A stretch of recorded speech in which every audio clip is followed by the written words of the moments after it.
Depois recordo tamén que hubo moitas movidas. Eu unha vez vindo do médico de Monteselo con o meu fillo maior, viñamos nun coche, non sei se conducía eles, incluso viñamos nun coche, eso non me acordo. Estaban permitidos nos buratos, tapando o burato, e nos entendíamos porque falaban en inglés, e o rapaz, como iba á escuela, algo debía de entender, non? Se o que lle entendía eu personalmente dicía tocar campanas, tocar campanas.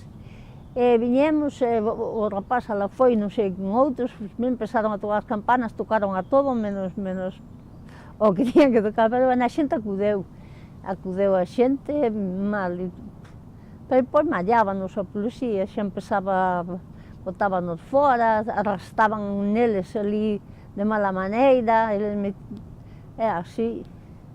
E recordo tamén cando baixaban en helicóptero, que se tiraban paracaídas dentro da celulosa, eso sí. Luchamos sempre todas, pero da hora non se matan, eu non sei polo que. Eu xa cando deixei de mariscar, recordo que unha vez fixeron unha entrevista a xa desbordar a depuradora, e había bolitas polo mar, e había así, e viñeron moitos periodistas, e non estaba así un pouco a facer o parvo, non? E dicía, ai, pero isto que é? Vostedes que creen que é isto? E eu dixen, isto é merda, e nós na playa non cajamos.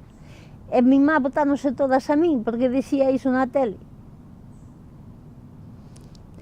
E así. Pero despois, ata que deixamos así 4 maiores que peleábamos un pouco por defender a Robeira, as outras pouco a defender.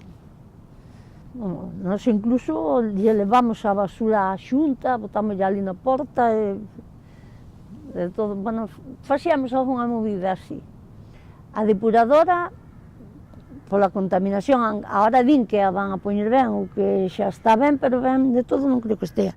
E despois o Porto. O Porto tamén estuvo botando a chorro porquería sin depuradora ninguna po mar, cortounos as corrientes, a cortar as corrientes tamén corta.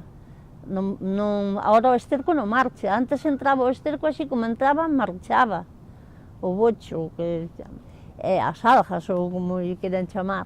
E agora non, agora quedan aí almacenadas porque entran pero non salen. E afogan un pouco tamén o marisco.